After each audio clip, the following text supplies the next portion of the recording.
Hello everyone and welcome to the Airway Management session, which is part of the Critical Care Quick Start series from the University of Derby. My name's Amy Cauldwell and I'm a Registered Operating Department Practitioner, also known as an ODP. ODPs generally provide support to the anaesthetist to ensure a patient has a secure airway, and also part of the role is to look after patients as they wake up from anaesthesia, where they may experience difficulty in supporting their own airway due to different levels of consciousness as they emerge from their anaesthetic or their surgical procedure. The aim of this series of PowerPoint slides is to provide a refresher for some or a short introduction on how you can help maintain the airway. At the end of this short session, you should be able to recognise some signs that could indicate your patient's airway may be deteriorating and identify some of the action you can take. You'll be able to recognise how to perform some simple airway manoeuvres and recognise some of the adjuncts that are available to assist you in supporting the airway. Intubation of a patient will be briefly described and you will be able to recognise why intubation may be needed on some patients. Having an effective airway means the route that oxygen from the atmosphere travels into the mouth, into the lungs is open and clear, allowing free passage of gas during the automatic function of respiration, also known as breathing. This allows oxygen to reach the lungs and be absorbed into the bloodstream, and in turn carbon dioxide, which is a waste product, is removed from the body and into the atmosphere. Blockages or obstructions in the airway may prevent this from happening, and examples of these could include trauma, swelling of tissues causing narrowing around the airway, foreign bodies, such as food, false teeth, that can become lodged in the airway, or even from a neurological aspect, where the brain simply slows down or stops respiration. This results in limited or no oxygen reaching the lungs, and therefore a reduction in oxygen of circulating blood. Oxygen is needed for every cell function in all tissue types and organs, such as the heart and brain, to be able to work effectively. Reduced or no oxygen to the cells will cause death of these cells, in turn reducing organ function or complete failure, depending upon the time that there has been no or reduced oxygen reaching these cells. There may be an impairment of function in the long term. This can also lead to death. Therefore, ensuring our patients have an adequate airway is vital to survival.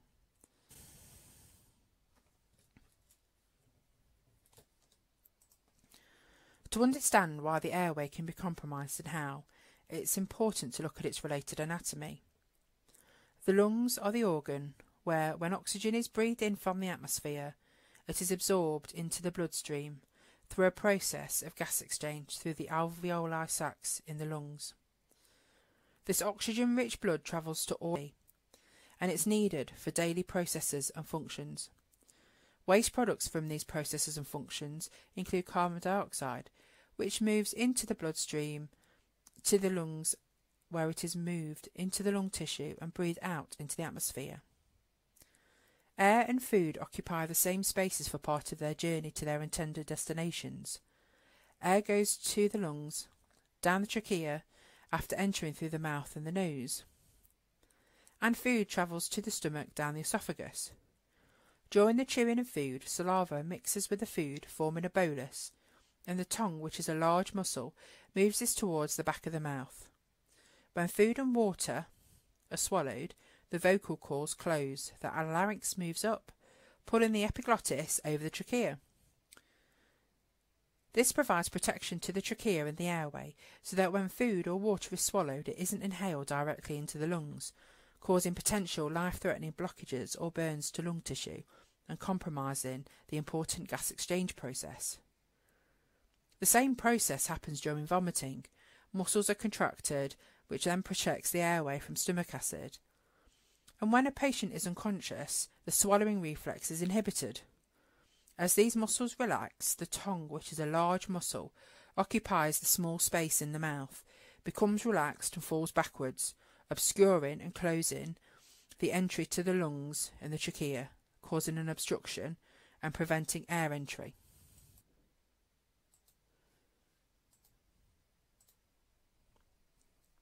As a healthcare professional, there should always be a constant and continual assessment of a patient's clinical observations, or ABCs, airway, breathing, circulation.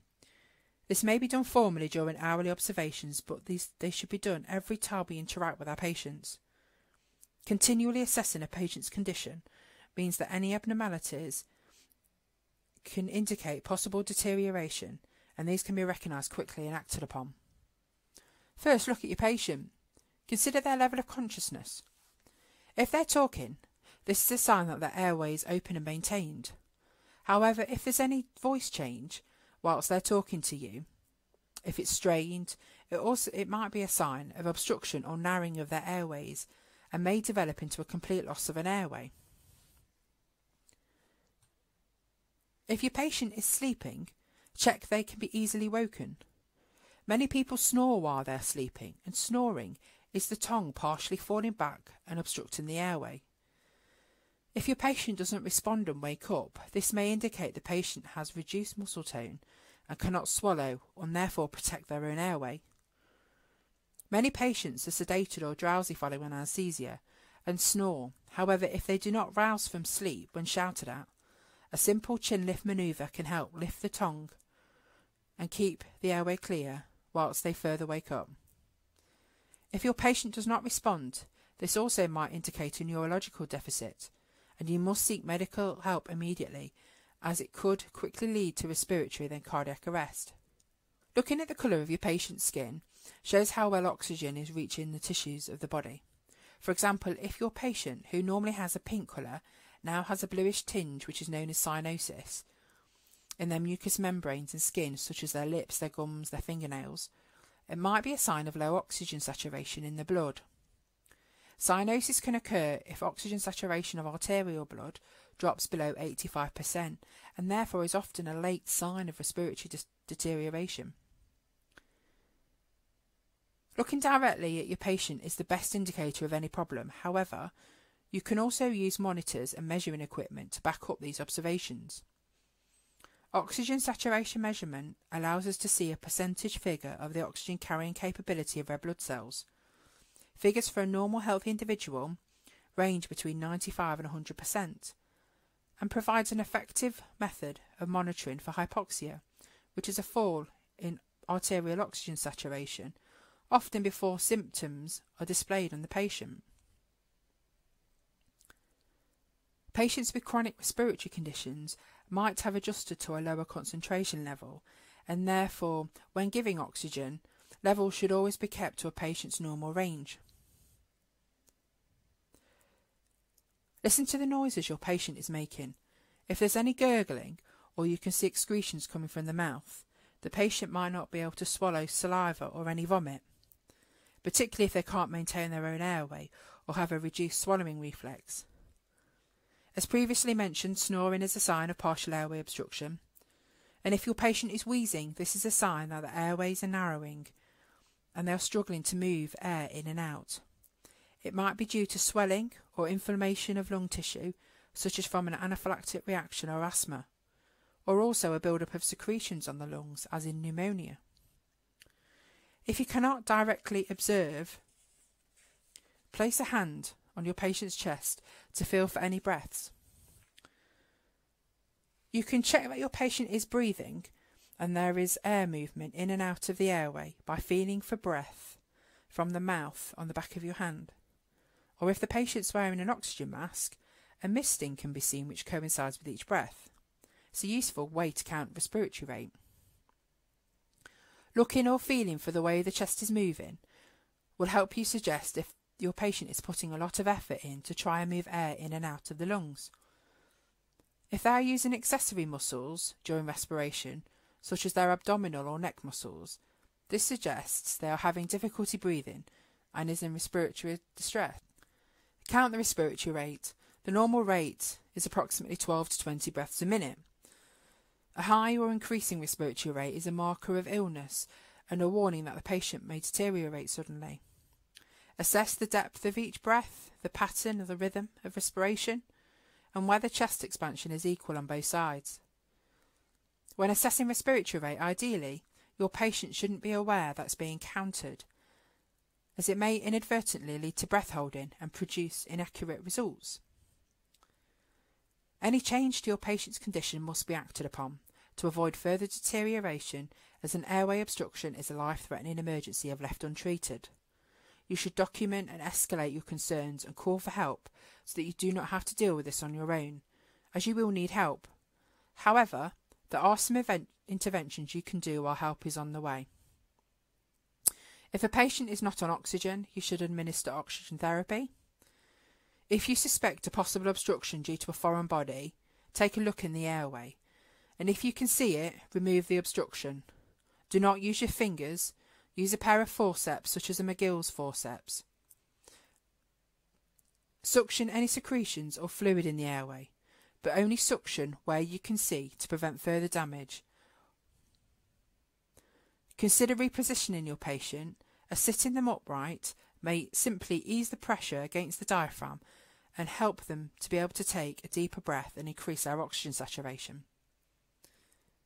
You may need to provide airway support by using simple manoeuvres to open the airway or use an airway adjunct to help provide a route for air to flow.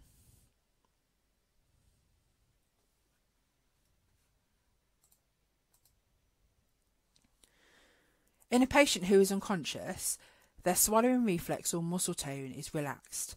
The tongue naturally falls towards the gravity when lying flat, and it causes an obstruction to the airway, compromising the passage of oxygen to lungs for gas exchange. In order to reverse this, a simple manoeuvre can be performed, which lifts the tongue's position by maintaining natural spinal alignment. There are two simple manoeuvres. One is a head tilt chin lift, also known as sniffing the morning air, and is performed by placing one hand under the chin, pulling it upwards and at the same time gently pressing downwards on the forehead. Another manoeuvre is the jaw thrust, which lifts the tongue and is advocated in patients with cervical spinal injury or limited neck movement, but can be used on any unconscious patient. This simply involves placing the fingers of each hand behind the angle of the jaw and lifting upwards, which brings the jaw forwards. In patients that are sedated or sleeping heavily, a simple lift of their chin may also open the airway. However, these manoeuvres should not be used on patients that are awake, as you will be met with resistance. Airway adjuncts are devices used to complement and enhance the triple basic airway manoeuvre, the head tilt, chin lift or jaw thrust. The simplest of these are the oropharyngeal and nasopharyngeal airways. These devices don't enter the trachea, and they are inserted via the mouth or nose and sit in the pharynx. Although they offer a good aid to airway management and facilitation of suctioning, they do not offer any protection to the lower airway from any fluids such as vomit and debris. Oropharyngeal airways are often known as Goodell airways, and they curve behind the tongue and lift the tongue away from the posterior pharynx, preventing it from falling down and obscuring the airway. These are normally made of hard plastic, come in a variety of sizes for all age groups, and it's important to use the correct size for your patient. The nasopharyngeal airway, NPA, is inserted via the nose with a similar mode of action and is tolerated better in an awake patient, as it's made from a nice softer plastic and again comes in a variety of sizes. Effective oxygen therapy should be administered once an airway is being re-established using your manoeuvres or adjuncts. Oxygen must be prescribed to indicate the range of percentage of oxygen that needs to be administered to maintain the saturations within a particular level. For example, 28 to 48% of oxygen is required to maintain a saturation of over 92%. However, during immediate management in an emergency situation, such as a rapid deterioration of a patient, if oxygen is required, it can be given without a prescription. There are a range of delivery systems to be able to administer oxygen. Low-flow oxygen can be delivered through nasal specs or a simple semi-rigid plastic mask, often known as a Hudson mask. Nasal specs should be used with low flow rates of between 1 to 4 litres of oxygen per minute and can deliver approximately 28 to 35% of oxygen. Semi-rigid plastic masks deliver oxygen concentrations of between 40 to 60% on low flows of oxygen at 5 to 10 litres per minute. In an emergency situation, at 15 litres of oxygen per minute, 70% of oxygen can be delivered. However, expert help should be sought as the patient will need a more invasive support. A non-rebreathe mask works like a simple semi-rigid air mask, but has an additional reservoir bag. This allows oxygen to be delivered at 60 to 90% using 10 to 15 litres of high-flow oxygen.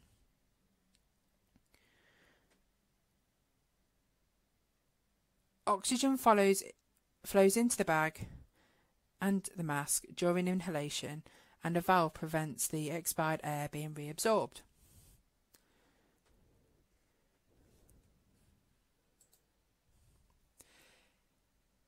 If a patient is not breathing or is not breathing adequately, positive pressure ventilation must be provided. This can be simply given by using a bag valve mask device, which has a reservoir bag which fills with oxygen once it's connected to an oxygen supply. A self-inflating bag allows the gas to be delivered through a mask, which should be held tightly onto the patient's face. The mask should be held firmly enough to reduce any leaks around the mask. At the same time, the patient's airway must be open using a chin lift manoeuvre and effectively bringing the patient's chin and face up into the mask. There's a video link showing you how to perform this in the further resources section at the end of this presentation. When a patient has a very depressed respiratory rate or is making no respiratory effort, intervention is needed to support their breathing, providing them with the breaths to ensure oxygen is being exchanged in the lungs to prevent cardiac failure. These following airway adjuncts are supraglottic. They pass over the tongue and sit over the larynx. They help to support an airway and normal respiration and need to be inserted by a trained person such as an anaesthetist or a doctor. LMAs, or laryngeal mask airways, are made of a soft plastic with an inflatable cuff to form a seal and available in different sizes. The LMA is relatively easy to insert by a trained person and provides a channel from the gas source to the patient and can be used in emergency situations when a quick aid to airway management is needed. However, they don't prevent aspiration and should be used in caution if a patient is going to be mechanically ventilated. An eye gel works very similarly to an LMA and passes over the tongue, sitting over the larynx. However, they're made of a soft plastic and have a non-inflatable seal, which is very similar to the anatomy on the over the top of the larynx. There's a bite block which helps preventing the patient biting down and including the airway. However, they don't prevent aspiration, but it does have a little channel that can be used as a suction channel if needed. Whilst an intubation is required for general anaesthesia, it is also performed if a patient is too ill to breathe well enough on their own. Some patients may need to be placed on invasive methods of ventilation, in which a mechanical ventilator provides a mix of oxygen and air at a set respiration rate and volume, effectively taking over the role of their lungs, giving the lungs a rest and a chance to heal.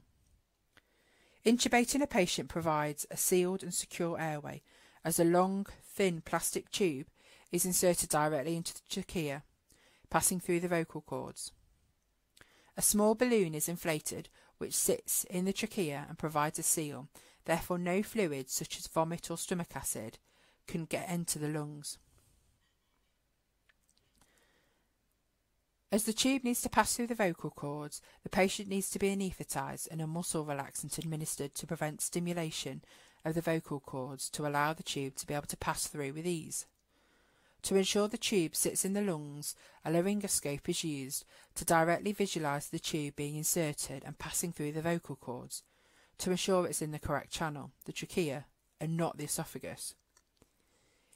Intubations are performed by a trained team and will include an anaesthetist, an ODP or a critical care practitioner who have advanced airway skills.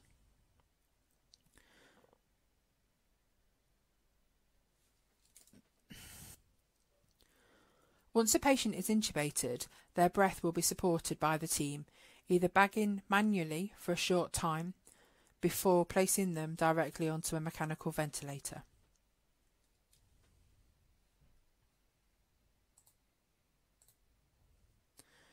Some key take-home messages to consider with airway management is to ensure that you are orientated and familiar with your work area. You may be asked to look after a set of patients in an unfamiliar ward or setting, but please spend a few vital minutes thinking about what may go wrong, planning ahead. Identify the location of the cardiac arrest trolley and its contents. How do you raise the alarm and call for help? Check your bed space for location of your airway adjuncts. If your patient may possibly begin to have difficulty with their airway, think ahead and have the appropriate size airway, such as a Guedel airway or a nasal airway or even an oxygen mask located nearby. An important item is to check your suction in your bed space and check that it works. Ensure you complete your documentation and record your basic observations using News 2, which helps identify those high-risk patients. And if your patient isn't talking, start worrying and act fast. You must escalate any concerns you have immediately and always ask for help. Managing an airway is a life-saving procedure and gets tiring even after a few minutes, and therefore you will need assistance. I hope you've enjoyed this short presentation and will find it useful. You may wish to watch some of the videos I have provided links for as further resources to be able to help you perform some of the various airway manoeuvres. Thank you so much for watching, and I hope you all stay safe.